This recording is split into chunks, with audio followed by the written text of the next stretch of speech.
This is America, with Al Jazeera's exclusive interview with U.S. Secretary of State Marco Rubio. He's made the Trump administration's position clear. Iran cannot have a nuclear weapon. The Strait of Hormuz must reopen. And while President Trump always prefers diplomacy, overall, the United States is committed to getting the job done.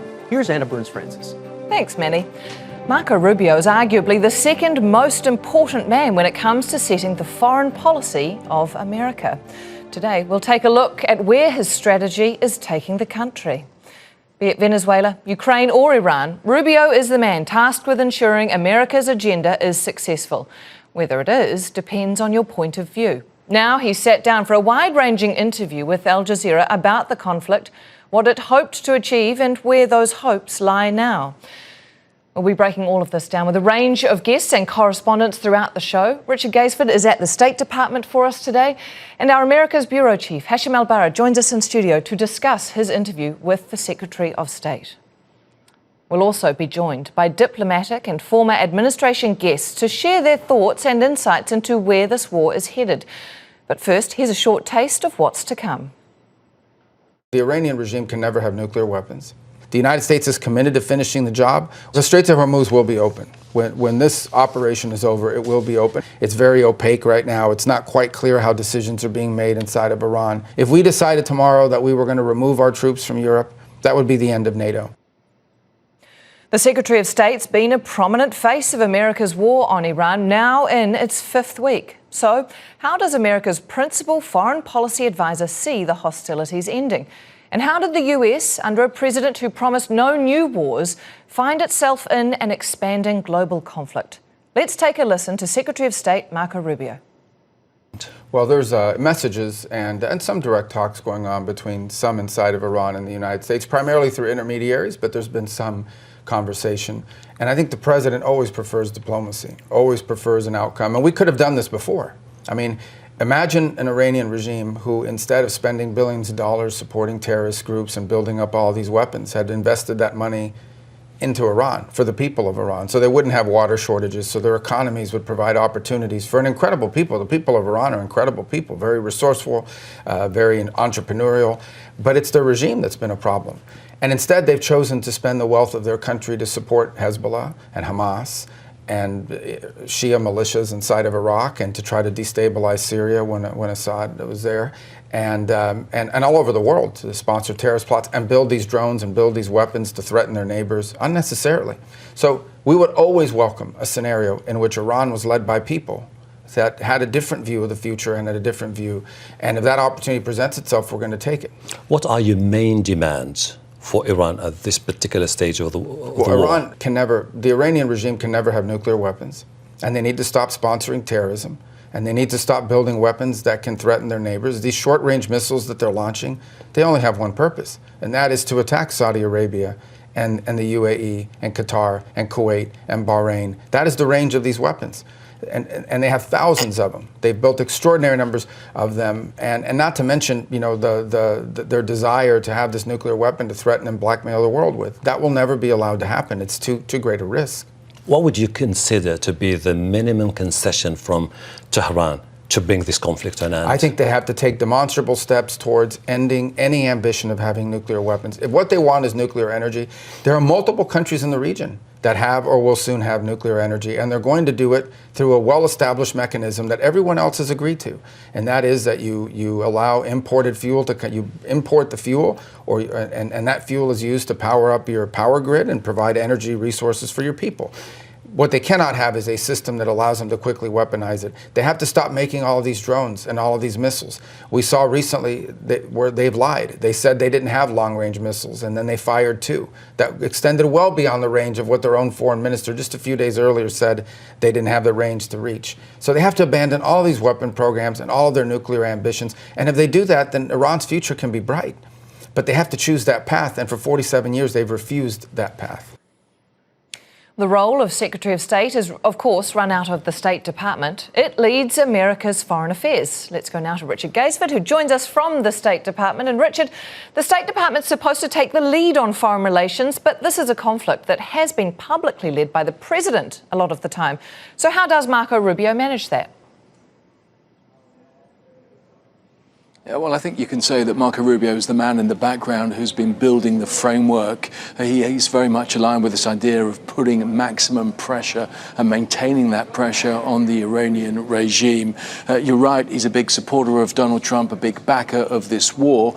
He's not running it, though, but in the weeks leading up to it, we certainly saw him on maneuvers. He was in Israel, very supportive also of the Gulf states, in effect creating this scaffold, this support system of diplomacy around the upcoming military action. And now that that's happened, perhaps we have the unintended consequences of the situation in the Strait of Hormuz, very much focused again on the diplomacy, trying to find a way through that. But as we'll hear in this interview with Hashem today, he's saying, listen, we'll either open the Strait of Hormuz by force or we will do it through a deal. It seems all options are on the table here. Yeah, Richard, as you pointed out, Rubio has been a constant public voice on this war on Iran and its objectives. What has his messaging been?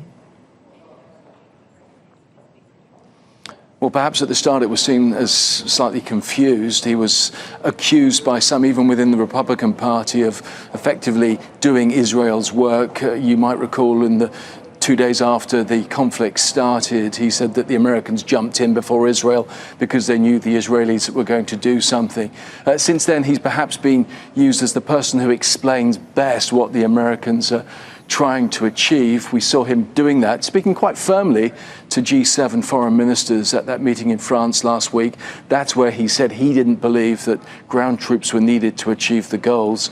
And speaking to Hashem today, he's explained how they've already destroyed the Navy, the Air Force. They're working on these missile launch sites, but when that is done, they will then look at the Strait of Hormuz, and perhaps that is the stickiest problem for him. So lots of talk about talks, but the Iranians today, Anna, saying, listen, there are no direct communications, and the communications they're getting being conveyed through Pakistan, they believe them to be maximist and certainly not in the way that they will be happy to accept. Thanks, Richard. Al Jazeera's America's bureau chief, Hashem Ahelbarra, is the journalist who interviewed the Secretary of State. He joins us in the studio now. Hashem, thank you. This was a wide-ranging, very fulsome interview. What were your main takeaways? Basically, just let me talk to you about some of the key aspects that I was thinking about before meeting with Trump. I've spent 25 years of my life in the Middle East, and you've been there, you worked there.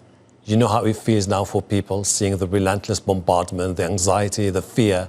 So I thought it would be time for us to get hold of someone from the White House or from the government to talk to us about exactly sending a message to the people there and to the government, the stakeholders and the allies at this very delicate moment for them. So I went early morning today to the State Department, hoping to get some sense of clarity about where does the US stand today and what its end game when it comes to this conflict. And what was really interesting for me was that same message being hammered out by Secretary Rubio, which is basically there has to be a change, comes what may, and that there is no wiggle room for any compromise. The Iranians have to understand they have to give up on their own nuclear program, ballistic missile capabilities, otherwise the war will continue. That was really interesting. Did you get the impression, and perhaps you have given an inference here, that Marco Rubio is fully in step with President Trump on these objectives? Well, everybody knows that as Secretary of State and National Security Advisor, he's widely perceived to be very vocal about the need to bring about a big change in Iran. And when I say a big change, he is very vocal when it comes to bringing an end to theocracy, to the IRGC, and also the rule of Mujtaba Khamenei. And this explains why he said, I want to see a sensible government, a rational government that deals with the United States of America in the near future. Is this something that they can implement in the near future? At least as far as I'm concerned, after that meeting that I had with him earlier today, it feels like the chances for a breakthrough when it comes to the talks are now very slim. Interesting. I was going to ask you what is most surprising about the interview, and I wonder if that actually is something that I am surprised to hear. In a way, yes. It was interesting when he said that there are direct talks with the Iranians and that there are intermediaries. So they must be exchanging some ideas about how to move forward. But you know, even when you talk to leaders in the Middle East, in the Gulf region in particular, one of the biggest concerns they have is they're concerned that the Americans may not be able to finish off what they started, leaving the region in more violence and instability. But the problem, if you bring about a dramatic change, it will be an area like never before, and nature hates vacuum. Somebody has to step in and fill in the gap of the Iranians, who have been for 50 years one of the most powerful regional players along with Saudi Arabia. And this is why this story is becoming so fascinating in a way or another, because what happens tomorrow will have a massive repercussion on the future of the Middle East. And the problem is people are saying, what is going to happen tomorrow? Look, they're very anxious, and the GDPs of some of those countries in the GCC is going to be impacted, and the potential for them to come back and pump that same amount of gas or oil they used to do will have to take some time. It will lead to a shrink in their own projections as far as economic growth is concerned. But ultimately, they also would like to understand what happens next. And this is something which is going to shape diplomacy, geopolitics, and the Middle East, which may never be the same again. Did you have any indication, other than where I think you can see this might be headed, but from the Secretary of State's point of view, about where he thinks this conflict is going to go? If I'm to give it a second thought, just a second, I would go for a military option for as long as it takes. Although Rubio says it's just a matter of weeks, it would be interesting for me to see the Iranians coming up tomorrow and saying, look, we will have to reach a consensus when it comes to those concessions.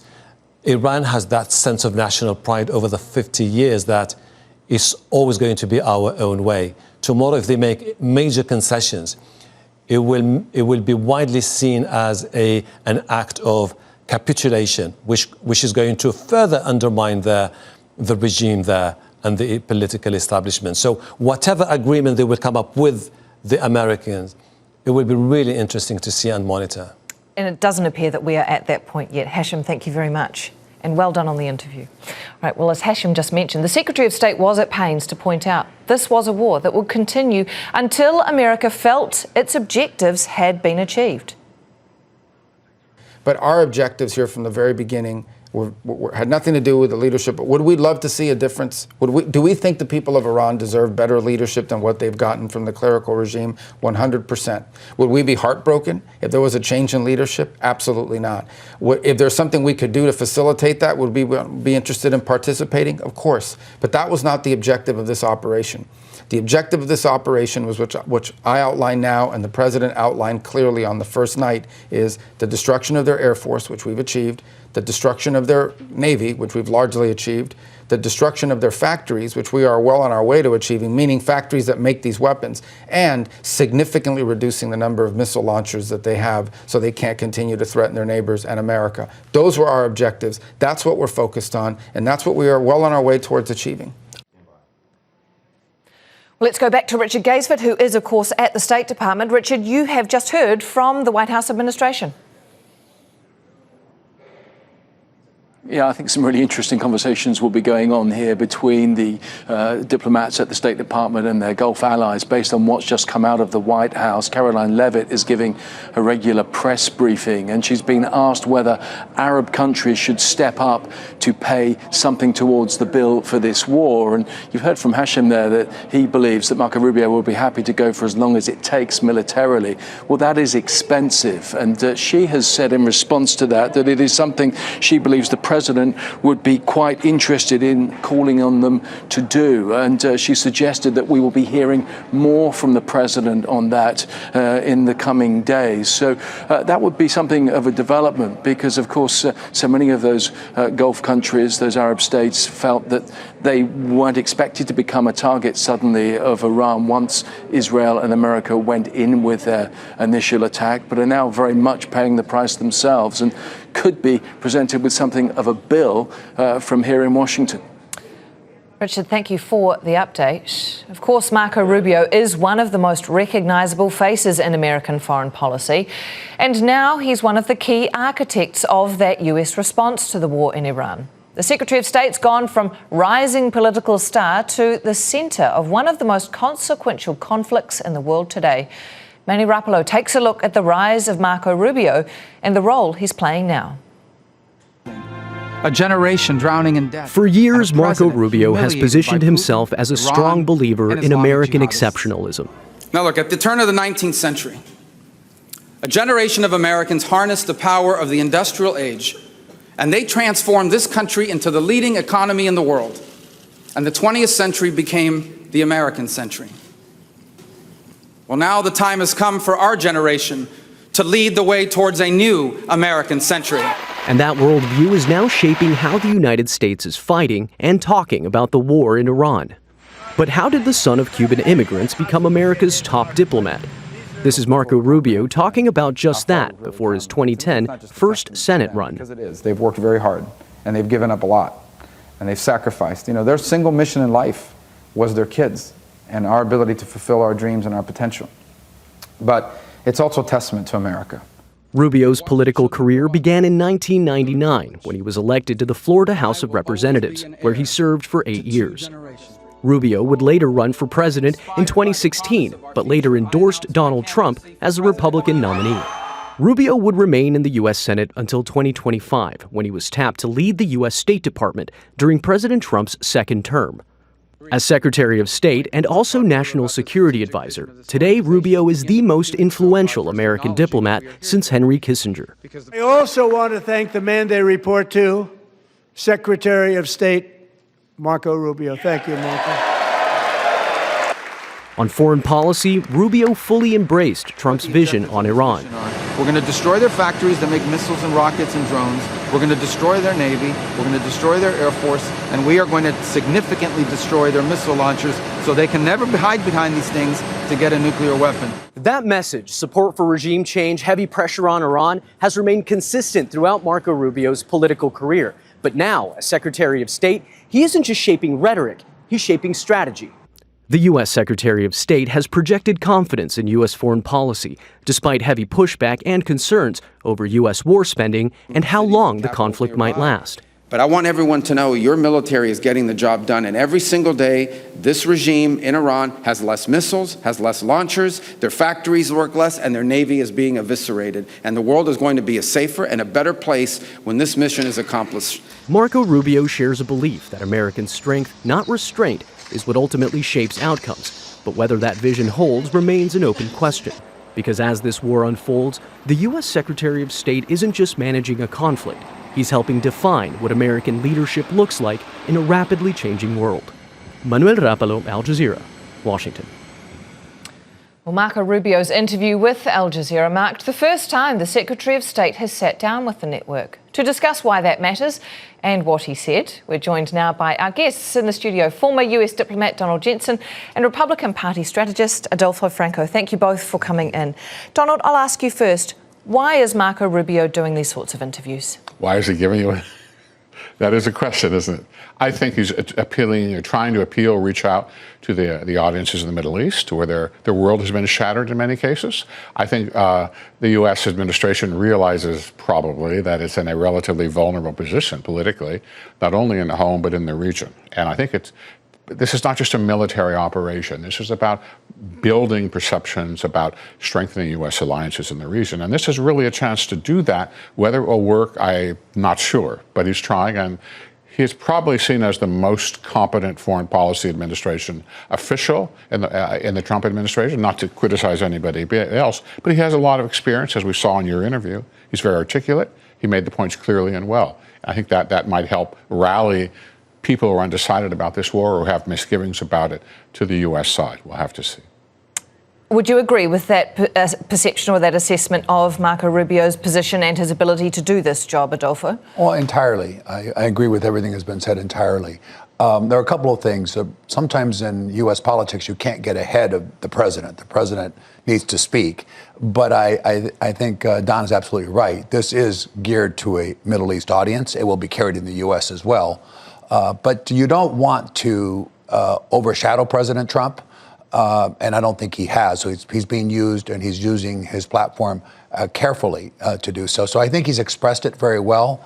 The president tends to express in a very not as precise a language sometimes, or more general, but than Mr. Rubio, who is very, very much sticking to the exact necessary script of explaining with precision the points the U.S. is trying to make to bring this conflict to an end and to achieve our goals. That can be quite difficult, can't it, as the Secretary of State, when your president is Donald Trump, and we have seen some mixed messaging over the objectives or the aims or where this war is headed.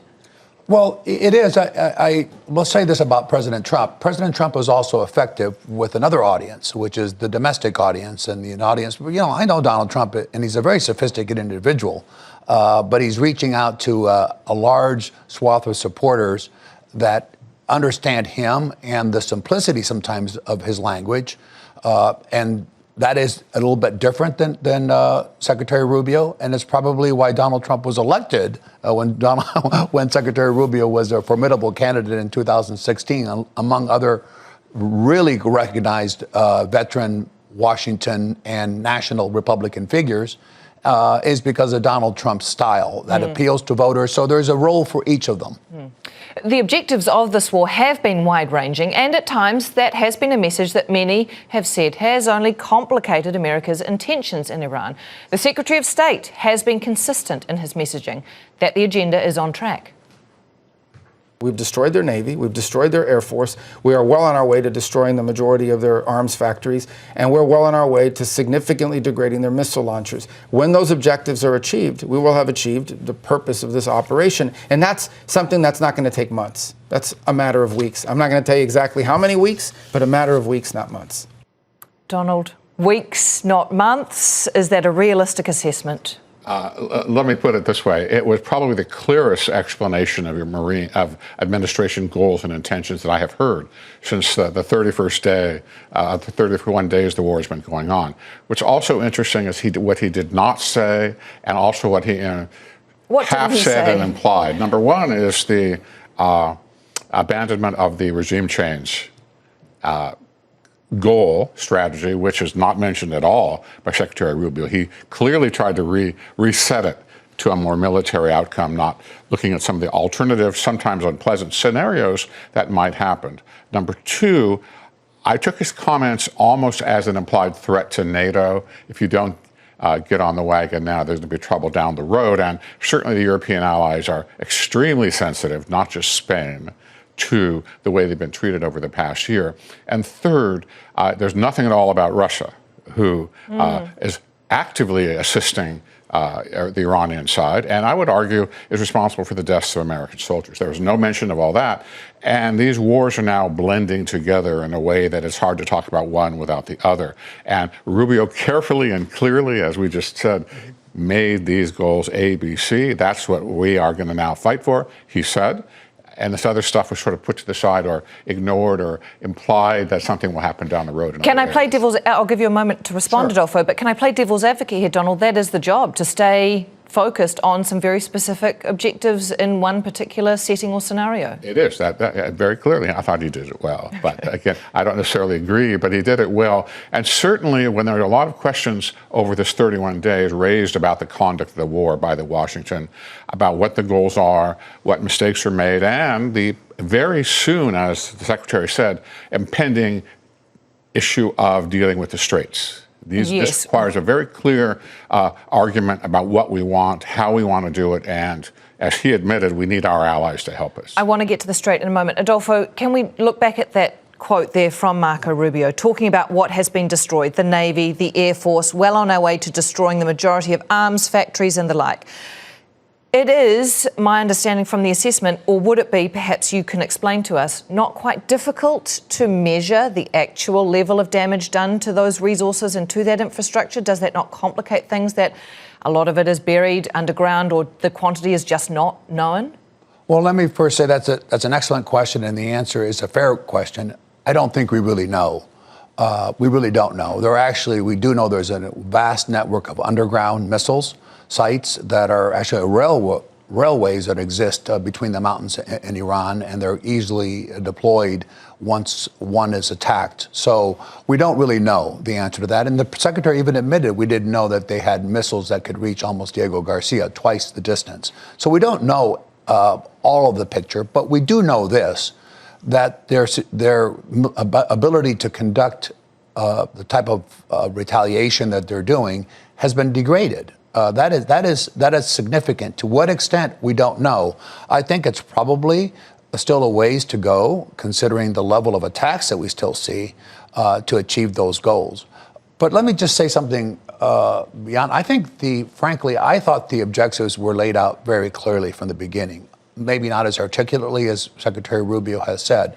We haven't talked about this, but the primary reason was uranium enrichment and its capacity, and the uranium that the Iranians have already refined at 60%.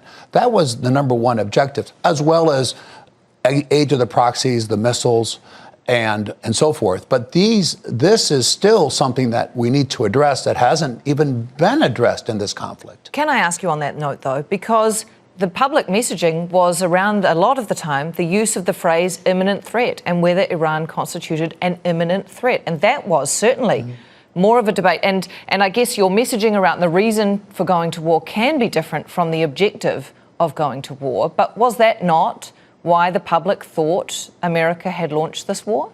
Yes. The short answer to that is yes. But I want to say this. It's a little bit what President Clinton said. It depends what the meaning of is. It is the meaning of what is imminent. I really think, looking back at history, that probably in 1935, had France and Britain stood up to Germany when it rearmed the Rhineland, we wouldn't have World War II. And had we entered the war before Pearl Harbor, there was an imminent threat before that. I think there's been an imminent threat from Iran. I would use the word imminent for a very long period of time. Now, the question is, do we need to be attacked first, like Pearl Harbor, before we respond? I think that is the key question. Now, that's, again, trying to prove a negative. Is there an imminent threat? When you have 60% refined uranium, and according to the experts, you can go to 90% within a matter of weeks, and they have intercontinental missile capability, you have to view that as an imminent threat. Donald, would you have to view it as an imminent threat? I agree with that, but my Jesuit high school professors in prep school would talk about just war and those kinds of things. I'd rather stay away from that. But there's imminent and there's imminent. I suspect this was not as imminent as a lot of people, including myself, would have wanted. But certainly no one laments the demise of the mullahs who run the country. If I could add one more footnote, Please. I was a child arms controller for the INF Treaty in the late 80s. And this issue of getting rid of weapons systems is extraordinarily difficult. It never worked in the Cold War until we had on-site inspections, clear verification. I strongly doubt we're going to get to that point here, which means there may well linger for many months the issue of, have we got everything? Yeah. And that's not clear till you're there. And if you're there, you know what militarily that implies. Yeah. So this is a very, very difficult, among the other sensitive issues that Trump is trying to navigate around. This is a very difficult problem. I'll just say this. I've been in Washington over 40 years. What President Trump is doing now should have been done decades ago. We've lost 1,000 Americans. We have a government or a terrorist state. We've labeled it a terrorist state that has slogans, death to America, death to Israel, that believes in jihadism, that believes in using suicide bombers.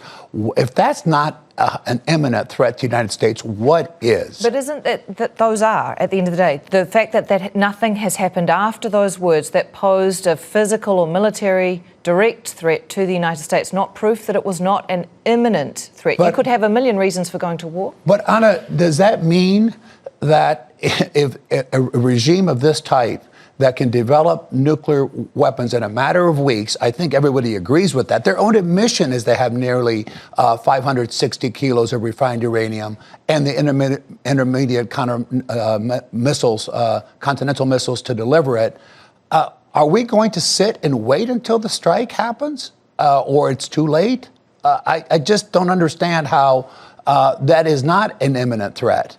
If they were years away from refinement, that would be a different story. They're not. They have been years away, though, haven't they? By the very definition that years have passed. They have and they haven't. We don't really know when that was actually refined, at what level they've gotten to 60%. But at any time, that could happen. And that, in a country that has defined itself on a mission to destroy the West, we have to take that seriously. Okay. And also the delivery now of missiles they can't reach the U.S., but they could reach the U.S. in a matter of a year or less.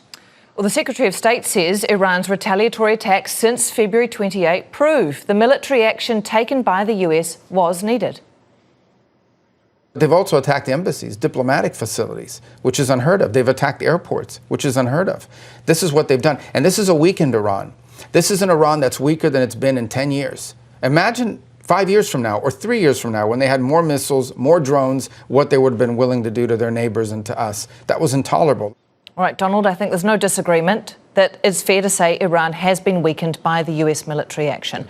What is the risk that the US finds itself back in this position in another 3 or 5 years, as the Secretary referred to? That's a pretty significant one. Absolutely, absolutely.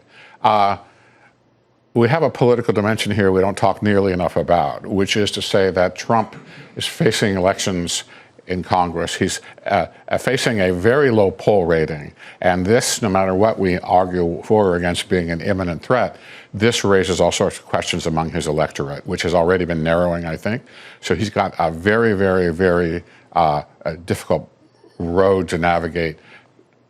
The Secretary did a good job today, but again, it doesn't, for me at least, doesn't come close to answering a lot of the questions. In particular, how they're going to ensure passage through the straits. That is not at all clear. No matter what Spain wants, that may require military on the ground, and that's going to be a political landmine for Trump this year. I didn't mean to imply, by the way, that I thought the war would go for another 3 or 5 years, Adolfo. Do you see that this will be a cycle that the US will need to repeat no matter how the outcome is resolved this time?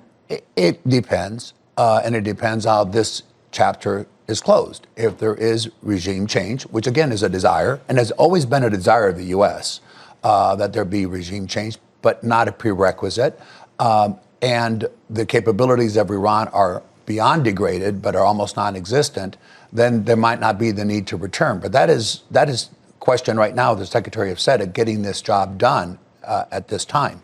I will say domestically, it depends. If this ends well for the U.S. and it ends in a short period of time, even if a few more weeks, I think it would be a net positive. But if it does not, in terms of the domestic politics, yes, it is an enormous complication for the president. The question is whether he would put the country's interests first or his own political ambitions first. And that's always difficult for a president to calculate. But I think ultimately, if he puts America first, he's doing the right thing. Speaking of regime change, shortly after the US and Israel launched its first strikes, Iran's leader, the Ayatollah, was killed, trumpeted by the president as a significant win. But it quickly became clear it would not be a reason for the military operation to wrap up any sooner. Our objectives here from the very beginning had nothing to do with the leadership. Would we love to see a difference? Do we think the people of Iran deserve better leadership than what they've gotten from the clerical regime? 100%. Would we be heartbroken if there was a change in leadership? Absolutely not. If there's something we could do to facilitate that, would we be interested in participating? Of course. But that was not the objective of this operation. Donald, was regime change one of the objectives of going in here? I believe it probably was, and that was certainly the hope of a lot of people in the administration and a lot of people in the United States. The problem is, as we found out many, many times in Vietnam and elsewhere, that's extraordinarily difficult to do. And frankly, I think there's no chance of it now, or very, very low. So as I said at the beginning, the Secretary cleverly focused on clear, measurable goals, as you said, less missile shots and that kind of thing. Because I think the most likely outcome will likely be, at least for the time being, the Revolutionary Guard running the country, and they could well be more hard line. And then, if regime change was the goal, and let's say it might have been, that requires the White House to go back to people and say, why are they tougher now? So it's a very, very difficult thing. I think it was prudent for them, Rubio in particular, to talk today about what he did. Concrete, measurable, clear. Americans can understand that. because I don't think regime change is very likely. People compare with Venezuela often, and I think this is a significantly different situation. Certainly, I would agree with you. Adolfo, I should be clear here, Marco Rubio has never said, in his own words, that regime change was an objective that he was going for. It has been Donald Trump, the day the war started, that he said freedom for Iran is a goal of the major military operation. Why are we seeing those two different statements? Well, I think if you look at the president's statements, they've been a goal and objective. He's also said very early on that now help is on the way and it's up to the Iranian people to take matters into their own hands. You know, we've been in government for a long time. These scenarios are studied. I've been to Southcom and CENTCOM many times. It's clear that regime change would require boots on the ground and sort of what we've experienced in Iraq, whether you want to call that a success or a failure, that's never been contemplated by this administration. I think those words were uttered, Anna, with the hope that there would be opposition within the country, as there was in December and January, that would lead internally to some regime change. But the goal here has never been, nor was it in Venezuela, well, with all due respect. It's a change of the leadership at the top. The vice president and the defense minister in Venezuela are still there. It's a neutered Venezuela, and it's now responding to U.S. demands on how it handles its economy. I think a scenario similar to that is what was contemplated. It's not the right analogy, an exact analogy in Iran, but it was never to go into Iran and install a new government. That was just never in the cards and never contemplated. The problem is, if you knock out the leader, where does that leave you? And the leadership in charge then decides on who the next person will be. That's exactly the question that I thought implicitly was raised today by this discussion here. The U.S. doesn't want, and so forth. That raises all sorts of questions about U.S. foreign policy, and it's is it America first or America only, or it's hard to tell. And again, those questions fundamentally about where the administration is going and how it formulates policy to get there are still, to me, very vague and up in the air. Again, thanks to the Secretary for being more explicit than he has been. But we're really going into a very dangerous situation here if we want to go further, let alone what happens, let's say, in a month or two, if there's our boots on the ground, we can't get them out. People still remember Afghanistan. I think people, the voters, remember that. Trump was elected on a no more endless wars platform. So I think this is a gamble to some extent. And we've both seen, and all three of us have seen, the talk that they expected a short 3-day war. Maybe. And some of the things they are doing suggest they did expect that. But we just will never know. Adolfo, Donald raised the point there of Afghanistan. Of course, generations of people in America still remember that war. Right. The ending of it was only a couple of years ago. So how much of that now will play into that memory and that public perception? Marco Rubio was very careful to steer away from mention of boots on the ground and things escalating to that extent. But how much of that will be playing into the minds of those in the administration? Oh, I think it's played into from day one. There is no appetite or desire or planning to replicate what was done in Iraq and Afghanistan. That's just not in the cards at all. Now, the problem is with this is referred to by the president as an excursion in terms of Iran to accomplish specific goals and missions, which I think he articulated at the beginning. The question is on this is if we can accomplish that with limited military forces on the ground. That might be something that the president actually does. But long term, there is not going to be a repeat of Afghanistan or Iraq. It's just, I don't think was ever an option that he considered. Okay. Well, you've both mentioned the Strait of Hormuz as well as part of this conflict, one of the world's most important shipping lanes. The Strait of Hormuz sees a fifth of the world's oil passing through it daily, or at least it did until the war. Now the US isn't just fighting a war over Iran, it's trying to reopen a vital waterway nearly completely shut down by Tehran. Marco Rubio's adamant it won't be staying that way. Not only is the sovereignty over the Strait of Hormuz not acceptable to us, it won't be acceptable to the world. No one in the world can accept it. Number one, it sets an incredible precedent. So this means that nations can now take over international waterways and claim them as their own. The United States could do that now. The Chinese could do it in the South China Sea. No one in the world is going to accept that or should accept that. I should be clear, Donald, I don't think Iran is necessarily claiming ownership of the strait. They've just claimed the right to block it, which, for all intents and purposes, perhaps has the same outcome. He didn't mention Turkey, for example. So what is your reaction then But I think that keeping them open is likely to be more difficult than they think, given the military location of the straits, how far they are from the U.S., surrounded by a, let's say, a hostile environment in many ways. I think this will require some long-term U.S. commitment to having a presence there of some sort. This is called in political science coercive diplomacy. You have the boys nearby, the Marines, you've got ships nearby, and you want to negotiate. And I'm not sure, I think that's probably how I might do it, but I'm not sure it's going to be successful because the Iranians, despite the intermediary discussions with the United States, the Iranians seem in no mood to compromise at all. It might be bluster, but after all, that's one of their cards, to bring up that expression again. It's one of the cards they can play, and it may require a little more flexibility from the U.S. than I think they're willing to give right now. What do you mean in terms of flexibility? Flexibility? Well, for example, if Iran says no, Trump will be faced with either a military presence of some sort or something else to force it. How do you force it with a regime that doesn't really want to negotiate? Because Rubio at the same time talked about diplomacy and negotiations. To me, that to some extent a false dichotomy and doesn't well reflect what could very well happen and make the situation very messy for the U.S. Adolfo, Donald just referred to coercive diplomacy there. How much of that would necessarily be required of international allies to try and encourage them to help reopen the strait? Well, I think the international community would find it unacceptable if Iran, after this chapter closes, remains in a position to close it at will. And of course, they've used a couple of terms saying that they have sovereignty over the strait and charge, of course, tariffs or tolls to use it. I think that would be unacceptable. So that is an incentive for the international community. But I agree with Don on this, is this cannot end with the status quo in the Strait of Hormuz today. Even with a pledge that they'll reopen it in the future, if they do what they're doing now, that would put us back to square one. Yeah.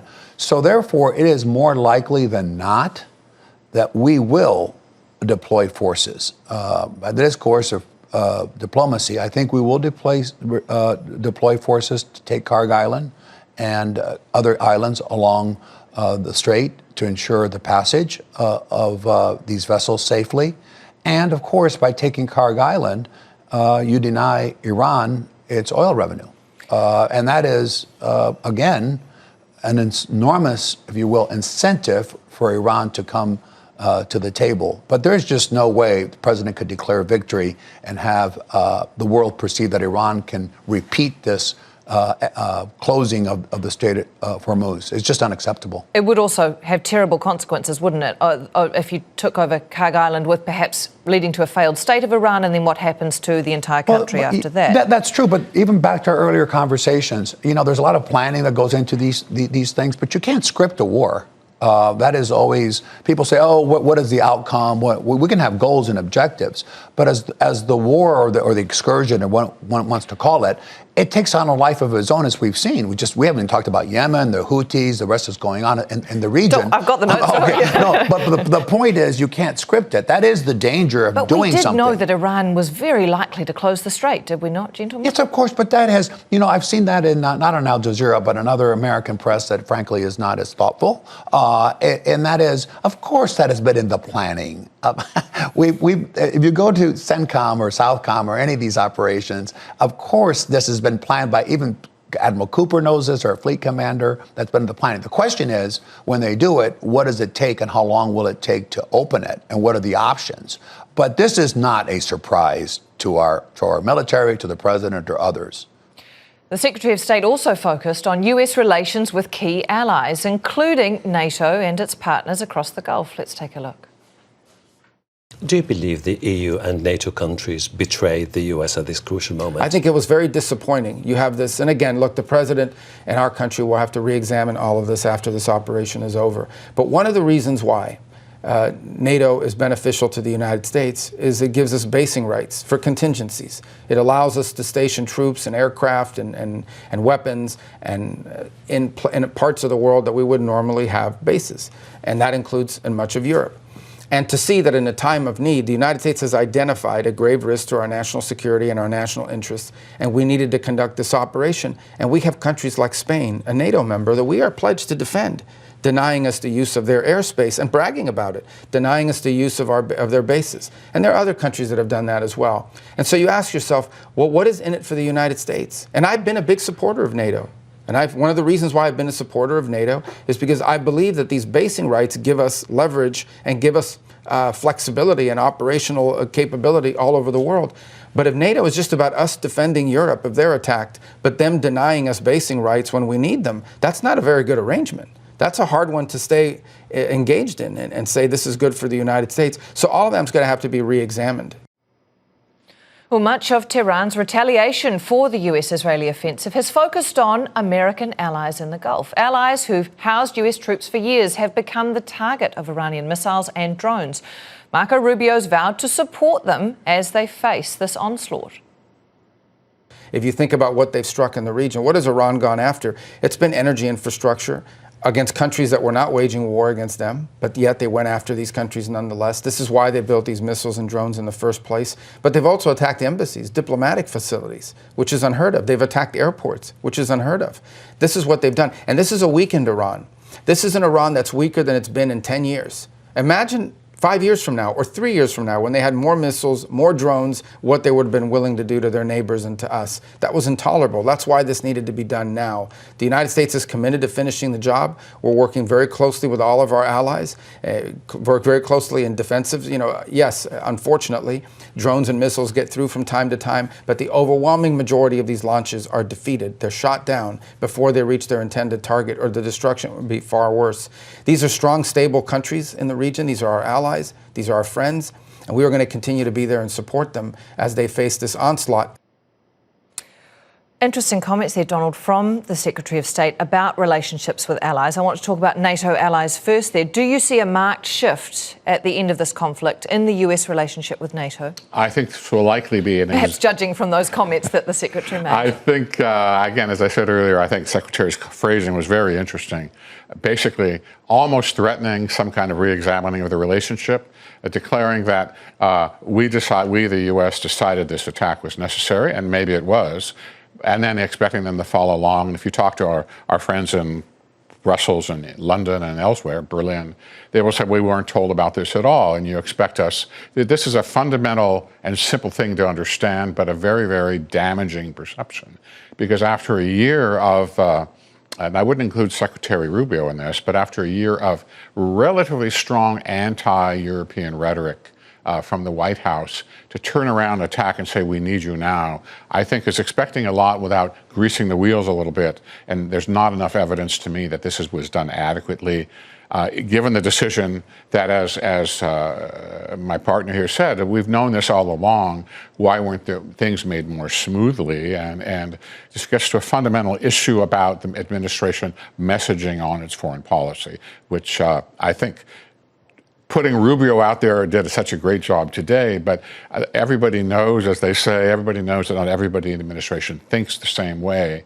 And that requires really a policy process, as both of us are familiar with, that requires kind of softening some of these sharp edges. And part of that is consulting and involving the allies, especially in NATO, but also in the region, as best we can. And I would say probably that did not happen here to the satisfaction of all involved. You make an interesting point there, because we just heard from our correspondent Richard Gaisford before that the White House, Adolfo, has today made comments that Caroline Leavitt saying, I think it's something the President would be quite interested in calling on Gulf allies to do, pay their fair share of costs incurred in this war. That will leave the Secretary having to do quite a lot of diplomatic relations and outreach with Gulf allies out of this as well, will it not? Well, it will, but the President has been consistent in wartime now, and of course in peacetime, that our allies who can afford it should pay for more of their defense. And this has been across the board, whether it's NATO or in Asia or in the Gulf states. Of course, he pressed as well for Gulf support for Hamas, the Gaza rebuilding effort, the Hamas-Israeli conflict. So he's about cost sharing. So that's consistent messaging on his part. It will be a bit of a tough swallow, though, won't it, if they were recipients of missile attacks and drone attacks for a war that they highly encouraged all parties to not get engaged in? Yes, but they can, I think, turn their ire toward Iran in that regard, since the targets, as the Secretary has mentioned, have been civilian targets, largely. They have been in civilian infrastructure. They've attacked Oman, a country that was mediating. They've attacked Azerbaijan, that was not even involved in this, not a Gulf state, of course. So I think they should be concerned with Iran's actions, not the U.S. Keep in mind that our Arab allies were the ones that took this matter to the UN, and there was voted 135 members of the UN voted to condemn Iran for its attacks on the Gulf states and its hostilities without any justification. They're not targeting military targets by and large. Yeah, by and large. They have actually made an yes, they have. Yeah. Donald, final question for you, if I may. You have been quite complimentary of Secretary of State Marco Rubio's commitment to this interview today and the comments that he made. So where then would you see him going from here if he needs to make that outreach to Gulf allies off the back of those comments from the administration today, if he is needing to try and bring this conflict to a close while achieving those objectives? Where does he go? You're asking me more specifically than you asked Secretary Rubio. I think weeks is probably a realistic end. I think there are other factors involved, particularly oil prices in the United States, that will push the administration to have come sign of a settlement. And then whatever it is, and as we both said, it's likely to be less than what they're talking about now, or Secretary Rubio talked about today. They're going to have to push that as the best we can do, and that may well be good enough. But again, I think the damage with the allies will continue probably to deteriorate in some way, no matter how much they help us now. There's the issue of Ukraine, and there was that horrible story last week where I think the Washington Post said that the administration may divert weaponry to the Middle East. That was promised to Ukraine, now denied, I think, by the White House. But these kind of stories these circulate around questions of resolve, of miscommunication, of pointing out the need to get the messaging straight if they want a success in this very, very perilous mission. Gentlemen, thank you both for your time and your insights. Former US diplomat Donald Jensen and Republican Party strategist Adolfo Franco. Thank you. Thank you. Well, that's all from the team here in Washington, D.C. On This Is America, we'll keep following the decisions that shape the US and influence the world. For now, we'll hand back to Al Jazeera's global headquarters in Doha. Thanks for joining us.